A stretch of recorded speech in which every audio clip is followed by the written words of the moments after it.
અમદાવાદના SG highway પર આવેલા ઇસ્કોન મંદિર પર લાગ્યા ગંભીર આરોપ। એક પિતાએ હાઈકોર્ટમાં અરજી કરી અને મંદિરના પૂજારી સહિતના પર પુત્રીનું બ્રેન વોશ કરવાનો આરોપ લગાવ્યો। મંદિર સાથે જોડાયેલા પૂજારીઓ ગાંજો અને ડ્રગ્સ આપતા હોવાનો પણ દાવો કર્યો। આ તરફ ફરિયાદીની પુત્રીએ પોતાના પિતા સાથે વિડીયો બનાવી પોતાની મરજીથી લગ્ન કર્યા હોવાનો દાવો કર્યો।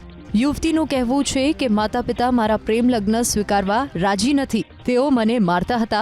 27 જૂને પોતાની મરજીથી ઘરેથી નીકળી ગઈ। આ તરફ ઇસ્કોન મંદિરે સ્પષ્ટતા કરી કે આ એક પારિવારિક મામલો છે, ઇસ્કોન મંદિરને કોઈ લેવા દેવા નથી। તેમ છતાં અમે કોર્ટ અને પોલીસ તપાસમાં સહકાર આપીશું।